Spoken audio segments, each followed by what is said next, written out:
Olá, eu sou a Débora. E eu sou o Matheus. Nesta videoaula iremos falar sobre um algoritmo de ordenação chamado Cocktail Sort. Mas o que é o Cocktail Sort?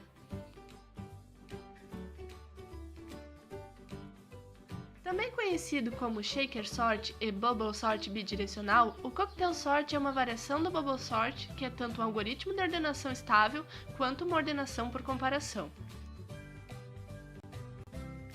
Bom, mas o que é o algoritmo de ordenação estável?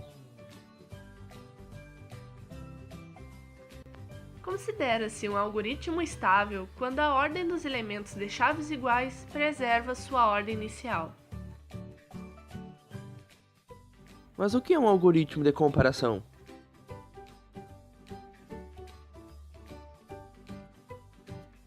É um algoritmo de ordenação que usa um sistema de comparações, determinando a ordem que cada elemento deve estar, assim, após percorrer todos os elementos, deixando-os em uma ordem. E como funciona o Cocktail Sort?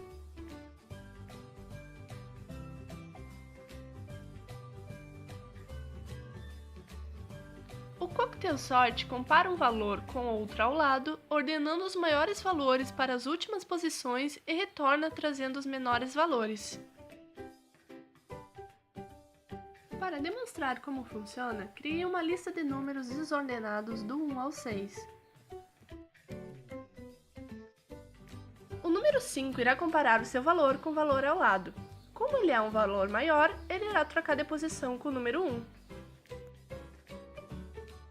Após isso, a sequência continua. Enquanto o número 5 é o maior valor, ele irá trocar de posição com o valor ao lado.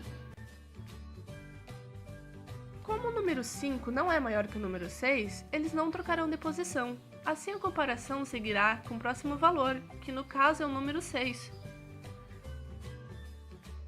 Como a lista de números chegou ao final, ele irá retornar ordenando ao contrário, ou seja, caso o valor ao lado seja maior, ele irá trocar de posição.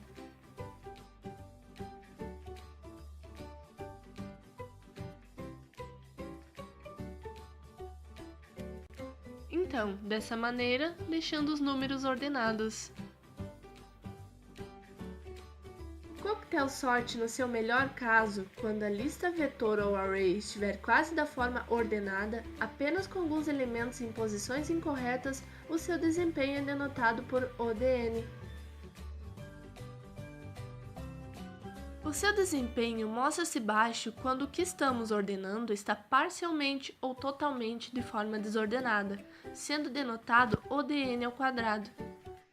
O uso de memória na versão do código que iremos demonstrar a seguir, o algoritmo necessita de um vetor e apenas de duas variáveis primitivas, sendo elas o inteiro, onde iremos guardar um valor temporariamente, e uma variável booleana, para que possamos garantir que o laço não pare enquanto todos os números não estiverem ordenados.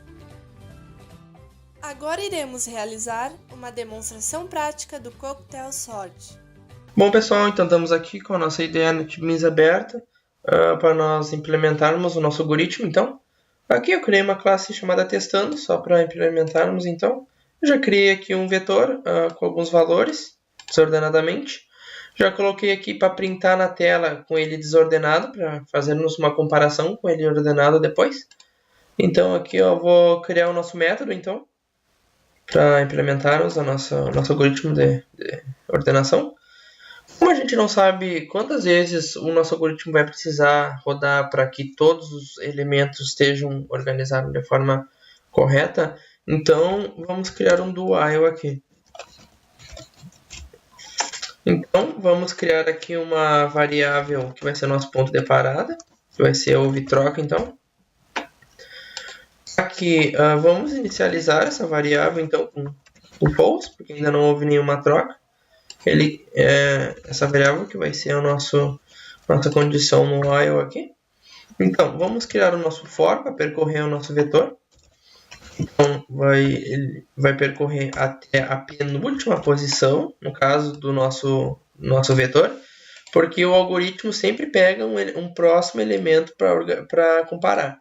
Então, aqui, se fosse no caso aqui menos 1, ele iria percorrer até a última posição do vetor, e aí ainda ia tentar comparar com algum próximo elemento que no caso não iria existir.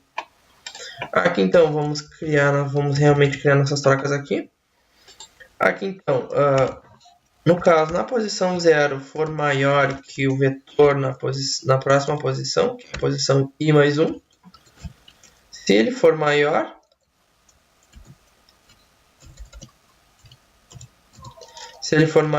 então a gente cria uma variável temporária que vai receber esse maior valor dessa comparação.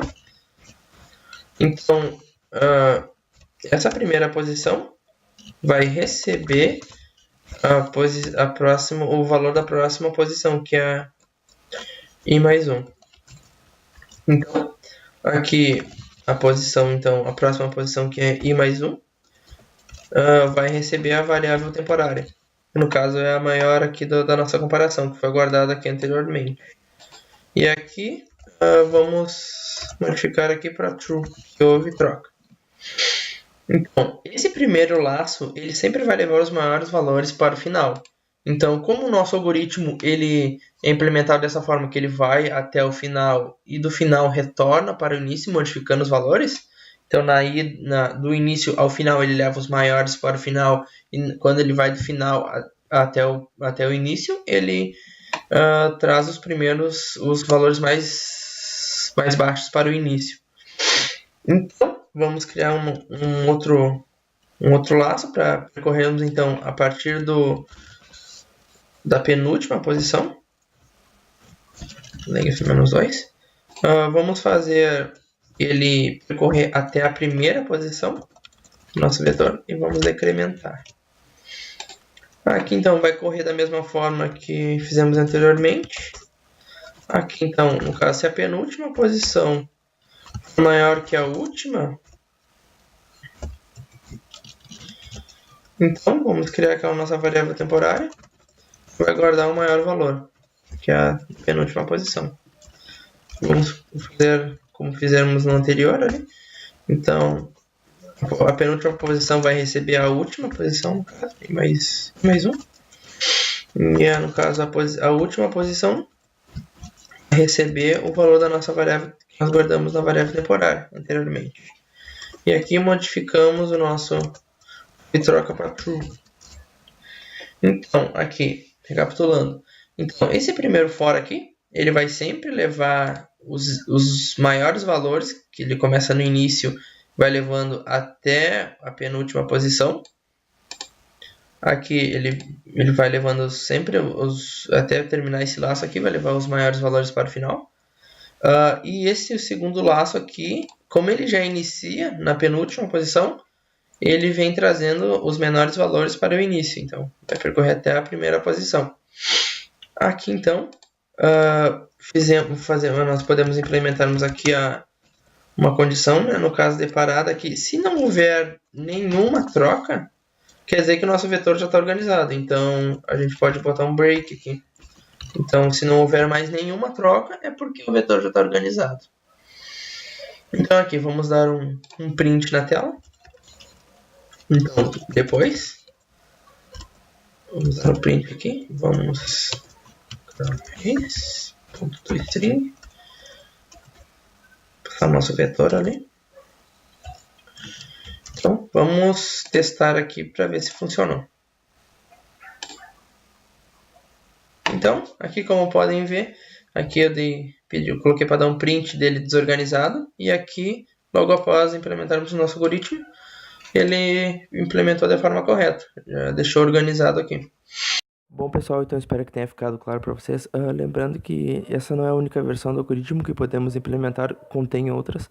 Na descrição do vídeo iremos deixar o link para acessar o código-fonte e também mais 2 versões complementares do algoritmo. Então é isso aí, muito obrigado, falou!